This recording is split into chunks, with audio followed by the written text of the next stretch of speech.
Trump ने America के नए एनएसए का ऐलान कर दिया है। फ्लोरिडा से चुनकर आने वाले रिपब्लिकन पार्टी के प्रतिनिधि माइक वॉल्स अमेरिका के नए यूएस एनएसए होंगे, यानी कि national security adviser. Mike US special forces में कर्नल के रैंक में सेवाएं दे चुके हैं। इसके अलावा वो इंडिया कॉकस को भी चेयर कर रहे हैं। The next national security advisor of the United States is very pro India. उनकी एक बड़ी अंडरस्टैंडिंग है इंडिया के हवाले से। माइक वॉल्स अमेरिका में चीन के सबसे बड़े आलोचक हैं। ऐसे में अगर वो एनएसए बन रहे हैं तो साफ है कि चीन के साथ जो अमेरिका की तकरार है और बढ़ेगी और साथ ही करवाहट को और ज्यादा बल मिलेगा। तो चाइना का भी वही हाल है, ग्वाची गांव बनी हुई है। तो चाइना का ये हालत है कि इन्हें समझ नहीं आ रहा कि ट्रंप इनके साथ क्या करने वाला है और इससे बचा कैसे जाए।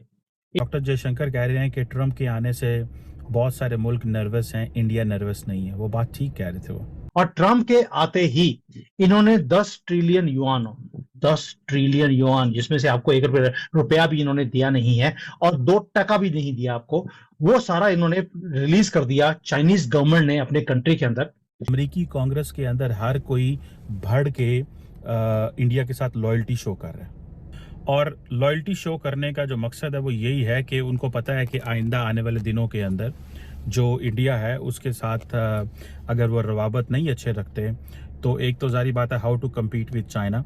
क्योंकि मैं कई दफ़ा ये कह चुका हूँ कि मेरी असेसमेंट है that Indians will not fight for Americans against China. Indians किसी के लिए नहीं लड़ेंगे, वो सिर्फ अपने लिए लड़ेंगे अगर उनको मौका आया, और वो किसी को कहेंगे भी नहीं कि वो उनके लिए कोई लड़े, बिकॉज फिर उनको भी लड़ना पड़ेगा किसी के लिए। सो वो बड़ी क्लैरिटी है इंडियंस के दिमाग में कि हमने क्या करना है और क्या नहीं करना। कि चाइना ने पॉलिसी बनाया है, अपनी कंपनीज को बोलना शुरू कर दिया, आप चाइना में इन्वेस्ट मत कीजिए, आप दूसरे कंट्रीज में जाकर इन्वेस्टमेंट लीजिए। दूसरा जो अमेरिका की पॉलिसी है कि आप इन्वेस्टमेंट के बेस पर वहां पर सिटीजनशिप ले सकते हैं। यहाँ पे जो मिलियनियर्स और बिलियनियर्स हैं उन्होंने अमेरिकन पासपोर्ट्स लेने शुरू कर दिए हैं ताकि वो वहां पर इंडस्ट्रीज लगाएंगे। They will not be termed as Chinese but as American. तो उसके बाद माल बनाएगा चाइना लेकिन बेचेंगे अमेरिकन सिटीजन्स, तो अमेरिका को लेना पड़ेगा। तो चाइना ने अपने आप को प्रिपेयर करना शुरू कर दिया है उस ऑनस्लॉट से, उस सुनामी से जो ट्रंप लेकर आने वाले हैं। नेशनल सिक्योरिटी का यूरोप के ऊपर टफ है, प्रो इंडिया है, और इवन के इस हद तक भी बात की जा रही है कि क्या अमेरिका जो है वो नेटो से विड्रॉ कर जाएगा, या यूरोपियंस को ये धमकाया जा रहा है कि। तो नमस्कार दोस्तों, स्वागत है आपका भारत टेक न्यूज की एक नई वीडियो में। दोस्तों वीडियो अच्छा लगे तो एक लाइक करना, कमेंट करना और शेयर करना, और जो भाई भी पहली बार है सब्सक्राइब करना। तो दोस्तों एक बहुत बड़ी खबर निकल के आ रही है कि ट्रंप ने अपना नेशनल सिक्योरिटी एडवाइजर चुन लिया है माइक वॉल्स को, जो एक प्रो इंडियन है और एंटी पाकिस्तान एंटी चाइना है। और इंडिया के साथ में, मोदी साहब के साथ में, अजीत डोभाल के साथ में माइक वॉल्स की अच्छी बॉन्डिंग है। ये चीज देखकर पाकिस्तान और चीन बिल्कुल सदमे में आ गए हैं। पाकिस्तान मीडिया और चाइना मीडिया रो रही है कि अब हमारा क्या होगा, क्योंकि जो नेशनल सिक्योरिटी एडवाइजर है माइक वॉल्स वो प्रो इंडियन है, प्लस इंडिया के साथ में अच्छी बॉन्डिंग है। तो अब हर चीज में इंडिया के लिए एक बेस्ट रहेगा, लेकिन पाकिस्तानियों के लिए वो कभी भी बेस्ट नहीं करता। और पाकिस्तान को, चाइना को हमेशा वो एक आतंकवाद की नजर से देखता है। अब ये चीज देखकर तो पाकिस्तान का रोना जाहिर सी बात है। क्या ये जो पन्नू वाला केस है, क्या ये अमेरिकन क्लोज करेंगे? One thing. सेकंड चीज, ये इंपॉर्टेंट चीज है क्योंकि जो पिछले नेशनल सिक्योरिटी एडवाइजर थे उन्होंने टफ टाइम दिया था मौजूदा नेशनल सिक्योरिटी एडवाइजर जो इंडिया के हैं उनको, और वो टफ टाइम देने का मकसद ही ये था कि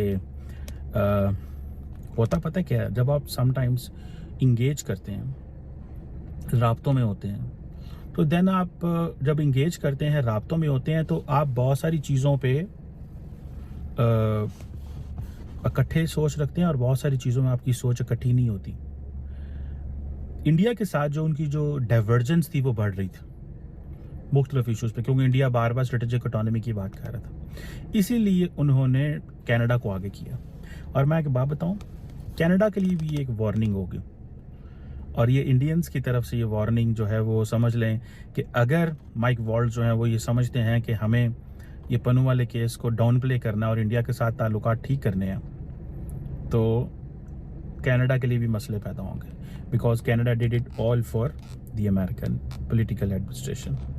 अब यहाँ पे आके ये भी थोड़ी सी चीज़ समझने की ज़रूरत है कि जो मौजूदा जो इंटेलिजेंस ऑपरेटर्स है अमेरिका का, या जो डीप स्टेट है, या जो फाइव आइज इंटेलिजेंस अलायंस है, जो ये समझता है कि हमें जैसे तैसे हमें अमेरिका को एक टफ लाइन लेनी है इंडिया के ऊपर, तो फिर तो माइक वॉल्ट्ज के लिए चैलेंज हो सकता है। लेकिन अगर वो ये महसूस करते हैं कि नहीं, हमें जो पिछली एडमिनिस्ट्रेशन कर गई, हमें अब नहीं करना, तो I think that will be a new beginning.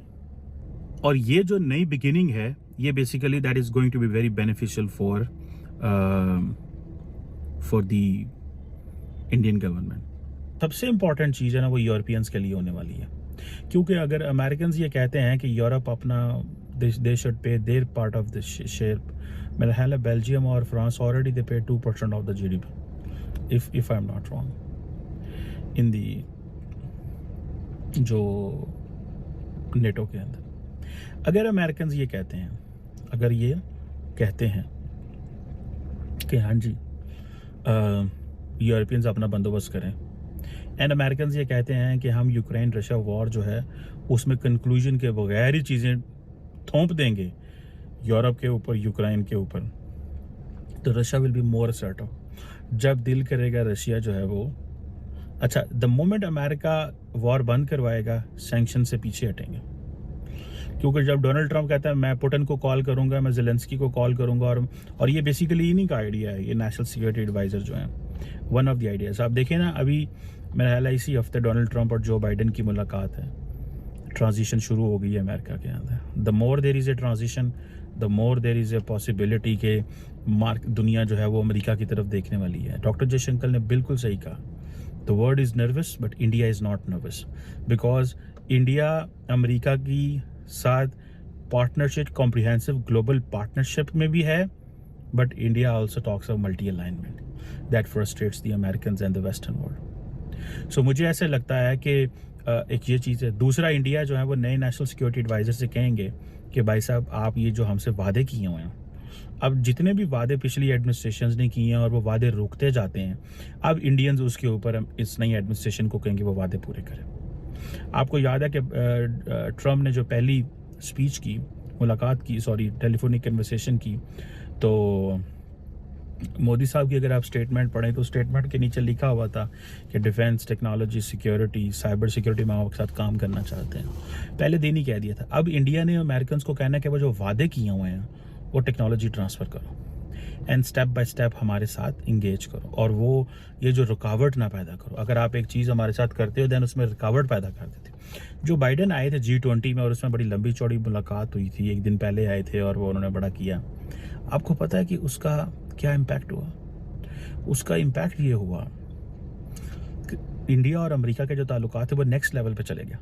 तो दोस्तों यार 2024 पाकिस्तान और चाइना के लिए अच्छा नहीं रहा, क्योंकि हर चीज में पाकिस्तान को पीछे धकेला गया 2024 के अंदर किसी भी काम में। और अब अमेरिका में ट्रम्प साहब जीत गए हैं, तो ट्रम्प साहब के जो भी अपनी टीम बना रहे हैं उसमें सभी टीम मेंबर प्रो इंडियन है और एंटी पाकिस्तान और एंटी चाइना के।